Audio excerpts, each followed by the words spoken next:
आदाब अर्ज़ है। इस बेहद ही ख़ास शो में आप सभी का इस्तकबाल। हमारे साथ आज इस कार्यक्रम में एक बेहद ही ख़ास मेहमान मौजूद हैं जिनके कलम के कदरदान काफ़ी बड़ी तादाद में हैं। हालांकि इस्लाम को लेकर इनके नज़रिए से कुछ लोग असहज भी हो सकते हैं, लेकिन अपने बातों को बेबाक तरीके से रखने के लिए जाने जाते हैं तारिक फ़तेह साहब। तारिक जी, आपका खैर मकदम। शुक्रिया। इस कार्यक्रम में हम उनसे गुफ्तगू करेंगे इस्लाम के बारे में। साथ ही हमारे साथ दर्शक दीर्घा में बहुत सारे मेहमान मौजूद हैं जिनके मन में भी कई सारे सवाल होंगे, वो भी पूछना चाहेंगे। मेरी सहयोगी अर्चना उनके जरिए से ये तमाम सवाल लेकर आएंगी और हमारी गुफ्तगू चलती रहेगी। मेरे सामने कितने सारे यहाँ युवा बैठे हुए हैं, आप देख रहे हैं। और जब हमने इस कार्यक्रम की शुरुआत की थी तो उससे पहले हर कोई मुझसे ये पूछना चाह रहा था कि भाई हमें मौका कब मिलेगा, हमें मौका कब मिलेगा। हम सीधे तारिक साहब से सवाल करना चाह रहे, तो मैंने उन्हें शांत किया और उन्हें बताया कि बीच में सवालों और जवाबों का सिलसिला आप जारी रखेंगे। ये एक ऐसा मंच है जहाँ पर आप इस्लाम और मुसलमानों से जुड़े हुए अधिकार या कई तमाम वो सारे सवाल जो आपके मन में इस विषय से जुड़े हुए गूंज रहे हैं या आप करना चाहते हैं, तो उनको मंच समय समय पे दिया जाएगा। इस कार्यक्रम में उन्हें पूरा मौका मिलेगा और वो अपने सवाल पूछ सकेंगे और साथ ही गुफ्तगू कर सकेंगे तारिक फ़तेह साहब से। आइए उनसे चर्चा की शुरुआत करते हैं। तारिक साहब, आपने किताबें लिखी हैं जो बहुत सुर्खियां बटोर रही हैं, लेकिन साथ ही ये लोगों को थोड़ा असहज भी कर रही है। आखिर क्या है कि जब इस्लाम को लेकर इस तरह की बातें चल निकलती है तो लोग थोड़ा असहज हो जाते हैं?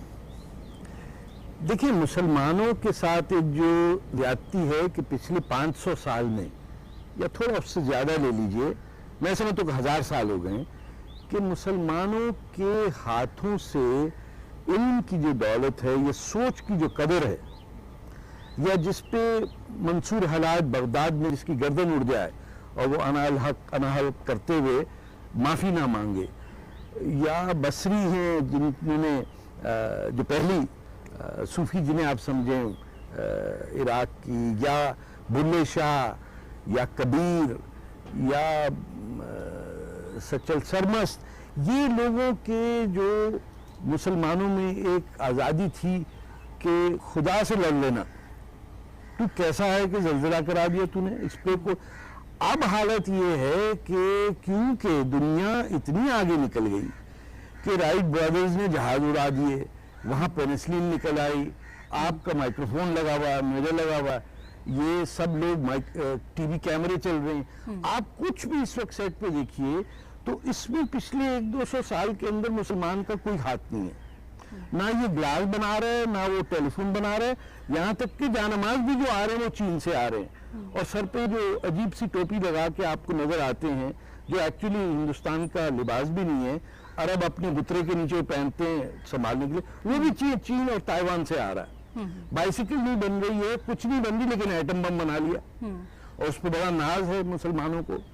तो जब आप दुनिया में ये देखेंगे कि हर कोई आगे बढ़ रहा जी, और आप रुके हुए, और आपकी लीडरशिप या तो इतनी वेस्टर्नाइज हो जाती कि हमारा इस्लाम से क्या ताल्लुक, हम तो आजाद ख्याल हो गए, हम एथियस्ट हो गए। दूसरी तरफ आप देखिएगा अजीब से लिबास आ गए हिंदुस्तान में जिनका हिंदुस्तान से कोई ताल्लुक नहीं, कि केरल के अंदर लोग अरबी लिबास पहने हुए घूम रहे हैं। तो इस सारी कॉन्ट्रडिक्शन में एक आइडेंटिटी क्राइसिस है।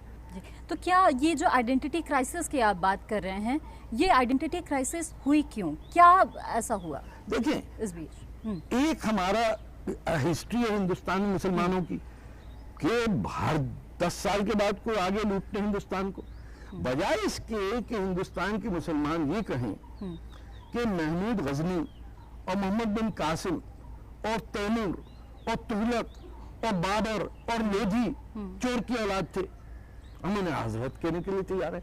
यहां तक कि हिंदुस्तान के मुसलमान एक ऐसे कातिल का जिसका नाम औरंगजेब है, इसने बाप को बर्बाद किया, भाई का कत्ल किया। एक तो कातिल का वैसे ही इस्लाम में सजाए मौत होती है।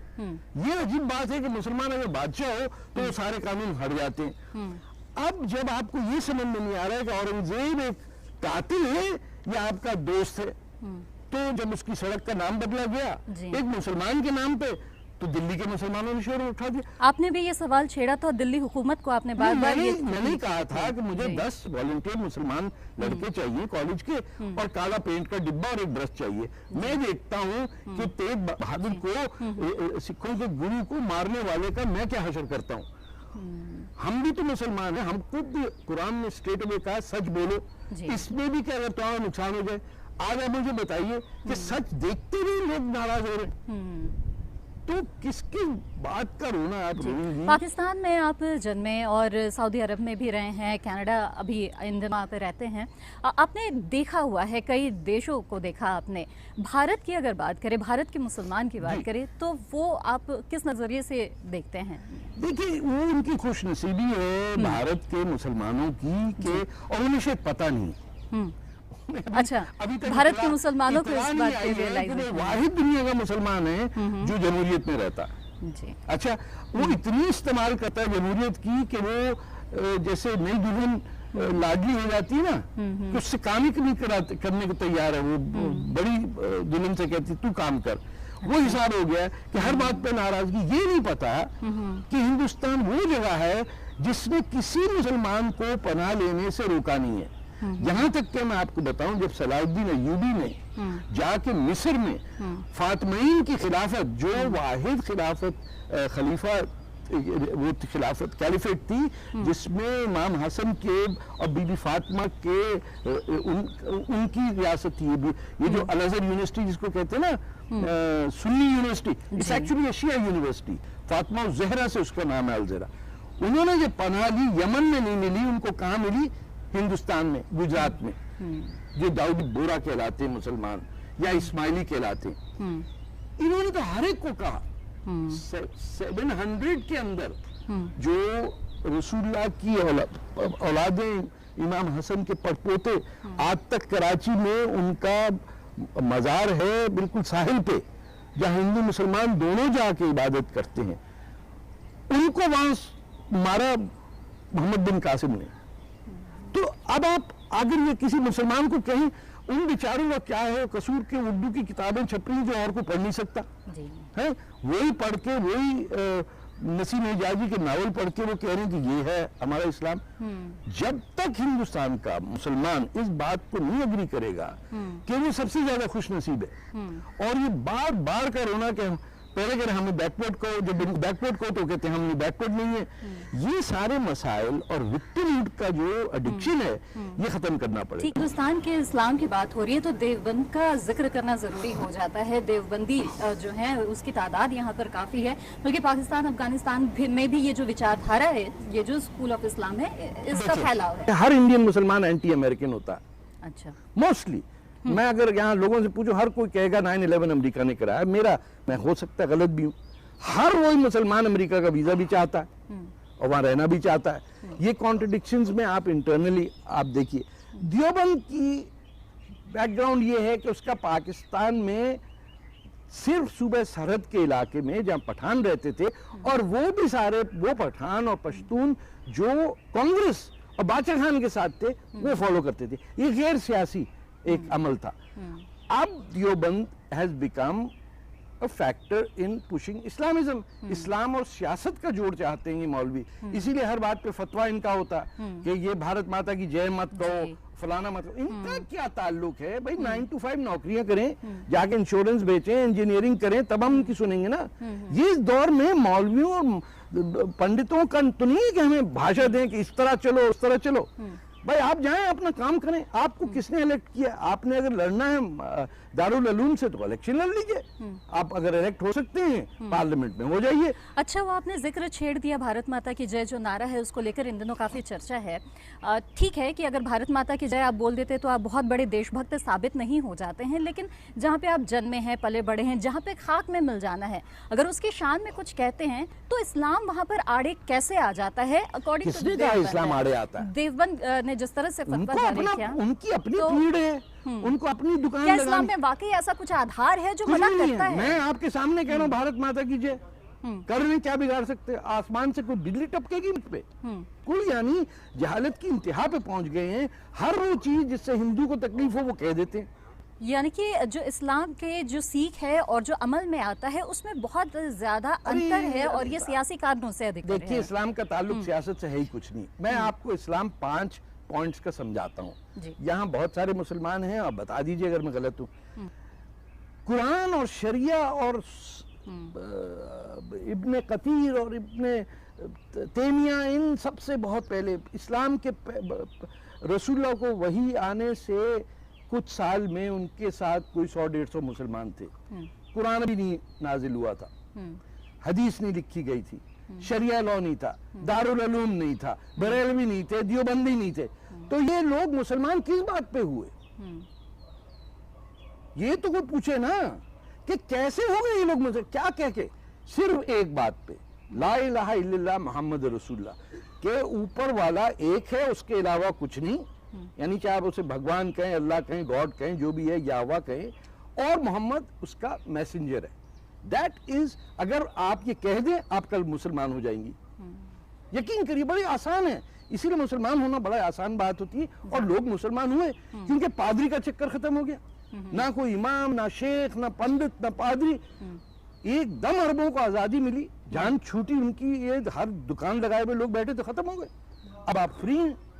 तो जब इस्लाम 5 उसकी फाउंडेशंस हैं, तौहीद जिसे हम कहते हैं कि एक ही है, उसके साथ कोई नहीं, कोई अल्लाह का बेटा नहीं है जैसे ईसाई कहते हैं। नंबर 2, हमने नमाज पढ़नी है डेली, ऊपर वाले खुदा से या अल्लाह से उसकी इबादत करनी है। नंबर 3, रोजा रखना है, साल में 30 दिन हर साल। चौथा नंबर है कि 2.5% आपका जो जेब में आपके एसेट्स हैं वो आप बांट दीजिए। वो सबसे कम मुसलमान करते हैं। जी, इसके बारे में मैं और भी अच्छा, आपसे पूछूंगी। ये भी यहूदियों से, ज़कात भी वहां से है। ठीक है। और आखिर में अगर आपके पास पैसा है तो आप हज करिए। सब्सिडी पे जाना नॉट अलाउड। अच्छा, हिंदुस्तान के जो मुसलमान सब्सिडी लेके जा रहे हैं, ये अलाउड नहीं है इस्लाम में। इस्लाम में है अगर आपकी जेब से पैसा है तो आप जाएं, वरना आपको हज करने की जरूरत नहीं है। हाँ, बिल्कुल। बाकी यहाँ पे मेहमान हैं जो मैं चाहूंगी कि ये अमल और प्रैक्टिस में जो भी सीख में अंतर है, कुछ जरूर सवाल। आपकी नज़र में और आपकी आइडियोलॉजी के हिसाब से और आपकी थॉट के हिसाब से बेहतर इस्लाम किस तरीके से हम लोगों के सामने आ सकता है या क्या हो सकता है? बड़ा अच्छा सवाल। जी, इसी मौजूदा कंटेम्प्रेरी दौर में, हाँ, अगर आप सच बोलने लग जाएं और बेधड़क सच बोलें, बजाय इसके कि किसी को दुश्मन समझ के सच बोलें या सियासी सच बोलें, अगर आप सच बोलने लग जाएंगे आप बेहतर मुसलमान हो जाएंगे। इस्लाम और कुरान कहता है कि सच उस वक्त तक बोलो तो अपना आपका भी नुकसान हो। तो मुझे तो नहीं भाई दिखते सच बोलने वाले लोग। जो आम हिंदुस्तानी मुसलमान हैं उनके बारे में आपके क्या नजरियात हैं, या सर उन्हें क्या मशवरात आप देना चाहेंगे? मैं कह रहा हूँ जैसे कि आपने कहा कि कौमी धारे से वो लोग जो है पीछे हो रहे हैं, जवाब दे दूं ना मैं, उनका इन्वॉल्वमेंट नहीं है। आपका सवाल ये कि आम मुसलमान क्या करे? अगर आप में सच्चाई है तो हर मौलवी को कहिए जाओ कहीं जाले जाओ, भैया माफ कर दो, हमें तुमने तबाह कर दिया, पिछले 70 साल में हमारी जिंदगी अजाब कर दी, मुस्लिम पर्सनल लॉ ला के तबाह कर दिया, आपसे पोलिगमी सपोर्ट करा रहे हैं, आप इस सेंचुरी में रह के कहते हैं मुझे 4 बीवियां चाहिए, थोड़े चुल्लू भर पानी में डूब के सबको मर जाना चाहिए। जो इसको अपोज नहीं कर रहा है पोलिगमी को, वो शर्म से मर जाए। वो उस बच्ची को देखे, बहन को देखे जिसकी 12 साल में आप शादी कर देते हैं सऊदी से क्योंकि उसका पैसा ज्यादा। कितने हिंदुस्तान के मुसलमान जाके सऊदी एम्बेसी के सामने खड़े हो जाते हैं, बोले खबरदार हमारी बच्चियों पे हाथ लगाया तुमने। है कोई? कैसा इस्लाम है ये? प्रॉफिट मोहम्मद का आप समझें, मरते वक्त हमारे पैगंबर के पास हम वापस सिर्फ कमली थी। जुगनी का जो गाना है वो प्रॉफिट मोहम्मद का है, क्योंकि मरते वक्त उस शख्स के पास सिर्फ अपनी कमली थी। इस्लाम की सीख जो मिलती है वो घर से शुरुआत होती है, मदरसे में वो नहीं, बात आगे बढ़ती है, माँ से शुरू होती है। जी बिल्कुल। माँ की गोद में मुसलमान बनता है। आपने उठा के बच्चे को मौलवी की गोद में डाल दिया। मौलवी की गोद में कोई मुसलमान नहीं होता। जी। अच्छा, हाँ, मौलवी की गोद में होता है धंधा। मौलवी चला रहा है मस्जिद। अगर इस वक्त पैगंबर रसूल आ जाए, वो कहेंगे ये है क्या सब चीज?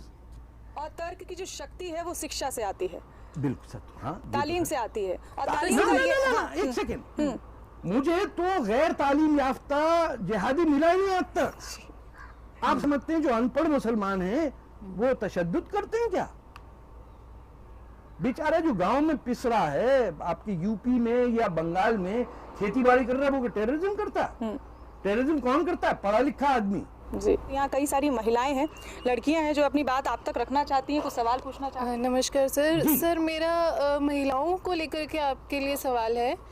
मैंने सुना है कि महिलाओं को दरगाह में जाने की इजाज़त नहीं है, तो पहले तो मैं आपसे ये जानना चाहूँगी क्या ये सही है, और अगर ये सही है तो ऐसा क्यों है? मतलब देखें, ये दरगाह जाना तो बहुत दूर की बात है। इस्लाम का इशू ये नहीं है। इस्लाम की जो लीडिंग फिगर्स हैं, खदीजा हैं बीबी, जो आप पढ़ें तो सही उसके बारे में, आप फातिमा के बारे में पढ़ें, क्या किस कदर डायनामिज्म था। ये पर्दा और ये निकाब आया है दमिश्क से, इसका इस्लाम से कोई ताल्लुक नहीं है। जो हमारा है, हमारे कल्चरल होते, धूप में तो हर कोई सर पे दुपट्टा ओढ़ता है, पागल होगा जो धूप में नहीं सर पे कपड़ा डाले। हर मजहब का आदमी डालता है। आप हरियाणा में जाएं, अब भी हिंदू औरतें वो पहनती हैं। आपने अरबी लिबास इंट्रोड्यूस कर दिया इस मुल्क में, सियासी फ्लैग आपने सर पे लगा दिया मुस्लिम ब्रदरहुड का। तो यानी कि इस्लाम में कहीं कुछ भी दर्ज नहीं है सर। ड्रेस कोड को लेकर आपने, तारिक साहब आपने जिक्र छेड़ा और कई बार ये चर्चाएं होती रहती है, ड्रेस कोड क्या है? क्लैरिफाई करूं जी। Quran is very explicit. Quran की जबान स्ट्रेट है। मुसलमानों के कान और जबान जरा शर्मिंदा रहते मिडिल क्लास के। कुरान की एग्जैक्ट लाइन है महिलाओं को कि अपने सीने पे कपड़ा डालो, नंगा हो के मर्दों के सामने मत आओ। क्यों? यही है ना सर। आपने उसकी क्या ट्रांसलेट की? शर्मा शर्मा के कि अपनी शर्मगाहों पे कपड़ा डालो। अब किसी ने कहा शर्मगाह क्या होती है? उसने कहा बेटा हर जगह डाल दो, क्या पता किधर चल रही शर्मगाह। सर पे भी डाला, आंखों पे भी डाला, ग्लव पहनने की तो यानी कि इस्लाम को जो दोषी है, सारे मर्द देखिए, आप सैंडल पहने हुए, टी शर्ट पहने हुए, हाफ स्लीव। औरतों को क्या कहते हैं? पूरा का पूरा बंडल बना लिया आपने काले रंग का। आप मुझे बताइए, हर सऊदी सफेद क्यों पहनता है? गर्मी रिफ्लेक्ट करता है। और अपनी बीवी को क्या पहनाता है? सबसे बड़ी बात है पहचान की ना, सबसे बड़ी बात है बीवी को पहनाता है वो काले रंग का, कि वो तड़प के झुलस के मर जाए, और वो ठाठे मारते हुए आगे यूं चले शेर की तरफ, पीछे 4 बीवियां चली आ रही हैं और उसके 25 बच्चे। तो जब आपने औरत का ये असर कर दिया, तो आप इक्वालिटी की कहां से बात कर रहे हैं? इक्वालिटी होगी हिंदुस्तान में सिर्फ, और वो उस वक्त जब मुस्लिम पर्सनल लॉ आप खत्म करेंगे और मुसलमान कहेंगे या अल्लाह इन मौलवियों से बचा हमको, क्योंकि इन्होंने हमें पोलिगमी को डिफेंड किया। खुल के सच में मुसलमान को मुसलमान से बात जो करनी है उसका एनवायरनमेंट नहीं। मैं समझता हूँ ये जो हम गुफ्तगू कर रहे हैं, ये शायद दुनिया में वाहिद गुफ्तगू है इस वक्त जो हो रही है।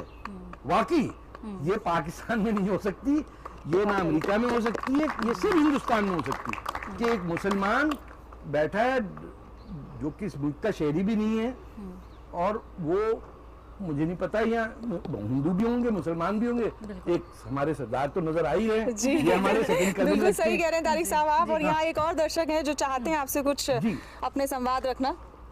सर मेरा नाम यतिन शर्मा है जी। यतिन शर्मा जी शर्मा। जैसे भी मैंने अभी तक सुना तो मुझे ऐसा लग रहा है कि इस दुनिया में 2 टाइप के इस्लाम रन कर रहे हैं, एक अल्लाह का और एक मुल्ला का।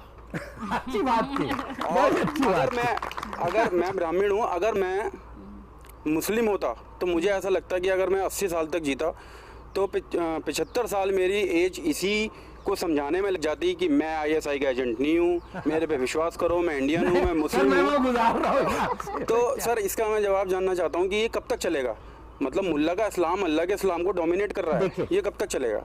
ये सब सही चल रहा था और फिर हो गई दूसरी जंग अजीम, जिसके अंदर अमेरिका और बरतानिया को ज्यादा, अमेरिका को कम, उनकी हवा खिसक गई कि रूस की फौज ईरान और जापान के अंदर घुस गई और अमेरिका के पास फौजी नहीं थे, और बर्लिन गिर गया रेड आर्मी के पास।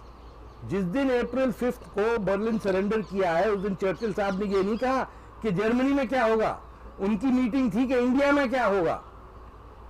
उन्होंने कमेटी बिठाई 15 दिन की कि रिपोर्ट दो कि हिंदुस्तान और इंडियन ओशन में हमारा हशर क्या करेगा रूस।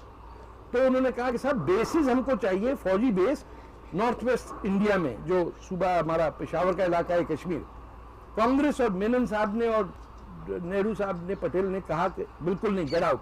जिन्ना साहब ने कहा मसला ही कोई नहीं जी, आप पैसे कितने देंगे, हम तो जो हमें पैसे देगा हम वकील आदमी कर लेंगे। That is how Pakistan was created, to create a buffer state between the Red Army and India, क्योंकि आपके यहाँ CPI और कांग्रेस का बड़ा इकट्ठा दौर था।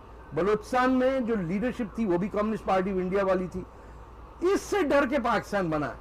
उसको लिबादा आपने बुर्का पहनाया उस पर इस्लाम का, और लेके आए कौन सा मुसलमान जिसको पता नहीं था कि इस्लाम की स्पेलिंग क्या होती, मोहम्मद अली जिन्ना, जिसका कोई ताल्लुक नहीं है इंसानियत से, मुसलमान से। बॉम्बे का मेंबर ऑफ पार्लियामेंट बॉम्बे के अगेंस्ट काम कर रहा था, उसको हिंदुस्तान में यूपी, सीपी, बिहार, मद्रास, बॉम्बे के मुसलमान ने सपोर्ट किया। पाकिस्तान जो आज बना है वहां किसी ने वोट नहीं दी जिन्ना को। तो ये आप ही का क्रिएटेड है। ये जो मुस्लिम अपीजमेंट की जो सियासत होती है उससे आखिरकार नुकसान होता किसे है? यही के मुसलमान, हिंदुस्तान को नहीं हो रहा, मुसलमान ही पीछे बैठ रहे ना। जी। ये जो वोट बैंक की तरह जो वोट इस्तेमाल बैंक किया का जाता इस्तेमाल है। जो है उसमें किसका नुकसान होता है? तारिक साहब, क्या ऐसी कभी कोई सुबह आएगी इस दुनिया में जब इस्लाम से जुड़ा हुआ कोई सवाल, कोई संवाद या उससे जुड़ी कोई भी बात करने में थोड़ा सा डर जो है वो कहीं छिप जाएगा, हम बेफिक्र होकर इस्लाम के बारे में बात रख सकेंगे? क्या कभी आएगी वो सुबह? जिस दिन पाकिस्तान के लोग पाकिस्तान से आज़ाद होंगे और उनके गले में जो कुंडी लटकी हुई है उर्दू की और देवबंदी की और बरेलवी की, आप बताइए कि बरेलवी, देवबंद और ये सब इधर है, और टेस्ट लेबोरेटरी कहाँ है? वहाँ सामने पंजाब में। तारिक साहब, ऐसे में कश्मीर का भी जिक्र कर लें, जरूर कश्मीर के करिए। बारे में बताएं, इस बारे में आपकी क्या राय है? पाकिस्तान ने हमला किया 47 में, इस मसले का कोई हल नजर आता है कि? 47 में किसने फौज भेजी कश्मीर में? किसने हमला किया? ये खाई क्यों बढ़ती जा रही है? अच्छा, मैं चाहूंगी कि यहाँ पे कई लोग बैठे हैं, जरा वो भी सवाल लेकर आए। मैंने और कहा पूछें। मैंने मोनालिसा आपको शुरुआत में बोली थी कि कभी वो सुबह आएगी इस पूरी दुनिया में जब जरूर, इस्लाम से हर जुड़ा हुआ कोई- मैंने सवाल कहा करने आपसे कहा में पाकिस्तान टूटेगा, सुबह आ जाएगी। जी, और इसके बाद ही कुछ हाथ खड़े हुए हैं जो जी, इस पर जी। सवाल करना चाहते हैं। सर मैं एक सवाल करना चाहूँगा कि अगर पाकिस्तान हिंदुस्तान में दोबारा मिल जाते हैं दोनों, तो आपको नहीं लगता कि हिंदू मुसलमान में फिर इनकलाब नहीं, आएगा, नहीं, लहू मिलेगा लुहान हो कोई भी जाएगा? नहीं। भूटान नहीं मिला आपसे, नेपाल नहीं मिला, तो पाकिस्तान का कौन सा सर सूबा मिल क्योंकि जाएगा? पाकिस्तान में ऑलरेडी मुस्लिम रहते हैं, वो तो बढ़ गए थे, और इसी अगर ये भैया ऐड हम होंगे अपने आप को, तो देखिए मेरी बात सुने, हम अपने आप को मुसलमान नहीं समझते थे, हम अपने आप को इंसान समझते थे। उसके बाद हम अपने आप को पंजाबी समझते थे, उसके बाद हम अपने आप को सिंधी समझते थे, और उससे पहले हम अपने आप को हिंदुस्तानी समझते थे। सर ये आपके यूपी के नवाबों ने और सीपी के नवाबों ने और ये जितने भी थे हाथ में लोटा मुंह में पान लेके रहेंगे पाकिस्तान नारे लगाते हुए आए, सर ये उन देखिए- लोगों ने हमारी बर्बादी की है। लेकिन कि सर हमारी ये- जबानें आपने काट दी। हमारे शहर कराची की जबान गुजराती थी। क्या नतीजा कोई समाधान संवाद के जरिए क्यों नहीं रखा हो होगा? सकता है? क्यों नहीं मतलब हम अच्छा? यही कि जैसे आपने कहा भाई कि जैसे बलूचिस्तान पाकिस्तान की आजादी में किसको तकलीफ है? पाकिस्तान के पंजाबियों और आपके उर्दू स्पीकिंग महाजरों को ही है ना, क्योंकि वो अपने जहन में किसी मुगलई शमशैयत बनाना चाहते हैं। और लोग भी दर्शक यहाँ जी, पर जी, इंतजार कर जरूर। रहे हैं। जी प्लीज। अस्सलाम वालेकुम सर, वालेकुम मेरा नाम सलाम। मंजूर है। सर मैं ये जानना चाह रहा था कि दुनिया में सबसे ज़्यादा किताबें इस्लाम पर हिंदुस्तान में लिखी गई है, फिर भी हिंदुस्तान में ही इस्लाम को थोड़ा मतलब कमतर समझा जाता है। आपके यहाँ जो किताबें लिखी गई हैं हिंदुस्तान में, एक तो सबसे ज्यादा किताबें यहाँ नहीं लिखी गई। आप उर्दू की बात करते हैं, मैं अगर आपसे पूछूं तामिल में कोई किताब है, आप कहेंगे पता नहीं, या बंगाली में या पंजाबी में या पश्तो में, जो मुसलमानों की जबान है। ये जो आपके जहन में कि उर्दू मुसलमानों की जबान है, ये पहले तो ये निकालें। एक तो किताबें नहीं छपी हैं, लेकिन बहुत झूठ छपा उसमें। जो हिस्ट्री ऑफ इस्लाम है, जो हिंदुस्तान की ही किताब सऊदी अरेबिया इंग्लिश में ट्रांसलेट करके जा रहा है, उसमें मैं आपको एक एग्जांपल बताता हूँ। उसके लिखने वाले साहब ने 4 वॉल्यूम में कहा कि क्या अफसोस की बात है कि अरब ने पूरे पर्शिया पे हर एक को मुसलमान कर दिया, लेकिन उनकी जबान को तबाह नहीं कर सका। आप अगर समझते हैं कि इस्लाम के बारे में हिंदुस्तान में लोगों को शक व शुबा है, तो मैं आपको ये बता दूं कि ये दुनिया भर में, चीन में मौलवियों को नचाया जाता है नमाज पढ़ाने से पहले, उनको इंसल्ट करने के लिए। चीन में 6 घंटे से ज्यादा रोजा नहीं रख सकते, नमाज नहीं पढ़ सकते, दुकानें बंद हो गई। एक मुसलमान दुनिया में ऐसा नहीं है जो उस पर इतराज करे चीन पे। क्यों? चीन एंटी अमेरिका है, तो मुसलमान तो होता ही एंटी अमेरिका है, मिलता सब उसको अमेरिका से है, लेकिन वो एंटी अमेरिका है, तो चीन पे उसको कोई एतराज नहीं है। इसी तरह तुर्की, इराक, सीरिया और ईरान कुर्दिस्तान पे कब्जा किए हुए। किसी एक हिंदुस्तानी मुसलमान ने आज तक नहीं कहा कि कुर्दिस्तान क्यों नहीं आजाद है। मोरक्को ने वेस्ट सहारा पे 1974 से कब्जा किया हुआ है। इंडोनेशिया इस्लामी मुल्क है जिसने वेस्ट पापुआ पे कब्जा किया हुआ है। मुझे कोई एक बता दीजिए हिंदुस्तान का मुसलमान जिसको उम्मतुल मुस्लिमीन का बड़ा फर्क है, क्योंकि बोस्निया और फलस्तीन पे बड़े लोग मचल जाते हैं, उनको ये तकलीफ क्यों नहीं होती कि हमारे नाम पे, हमारे मजहब पे जाके किसी दूसरे की जमीन पे कब्जा करके कोई बैठा हुआ? क्यों? हमें आदत हो गई 800 साल की। अरे आया था वो तोड़ के नमला यूनिवर्सिटी की ऐसी तैसी करके चला गया, हमें उसका दुख नहीं है। टैक्शिला तबाह हो गया, हमें उसका दुख नहीं है। लाहौर तबाह कर दिया अब्दाली ने, हमने पाकिस्तान ने अपने मिसाइल का नाम अब्दाली रख दिया। तो हमें तो खुद गिरबान में झांक के देखना होगा ना कि क्यों दुनिया हमको शुबा से देख रही है। हमारे ही लौंडे जाके बम मार रहे हैं ना, कोई यहूदी तो नहीं आके हिंदुस्तान में पठानकोट पे हमला कर रहा या ईसाई कर रहा। फिलीपीन से लेके ब्राजील तक अजाब मचा हुआ है। आप तो एयर ट्रेवल करके देखिए मेरे साथ, मेरा तो नाम भी फतह है, कितनी मुसीबतें उठानी पड़ती हैं। हर जगह बताओ कहाँ गया था, पैदा कहाँ हुआ था, आ कहाँ रहा है, जा कहाँ रहा है, शक्ल कैसी है, ये वो। मेरे साथ जाती मेरी वो ब्रीदिंग मशीन, उसको वो समझते हैं कोई इलेक्ट्रॉनिक पता नहीं क्या, फंस जाता हूँ। अगर हमारी पहली जनरेशन ने कोई ढंग का काम किया होता, कैंसर का इलाज निकाल लिया होता, या महिलाओं को आज़ादी दी होती, पोलीगमी बैन कर दी होती, तो कुरान में सबसे ज्यादा इज्जत बख्शी गई है महिलाओं मेरे को। सर मेरी बात सुनो, इज्जत बख्शना है ना तो उसको जायदाद में आपकी और आपकी बहन को एक मिलना चाहिए। तो वही तो सर, ऐसा क्यों नहीं होता? हाँ? ऐसा क्यों नहीं होता भैया? एक सेकेंड, आपने बीबी फातिमा के हाथों से फदक का बाग छीन लिया, रसूलुल्लाह की बेटी थी, पता है आप सबको, किस बेसिस पे लिया?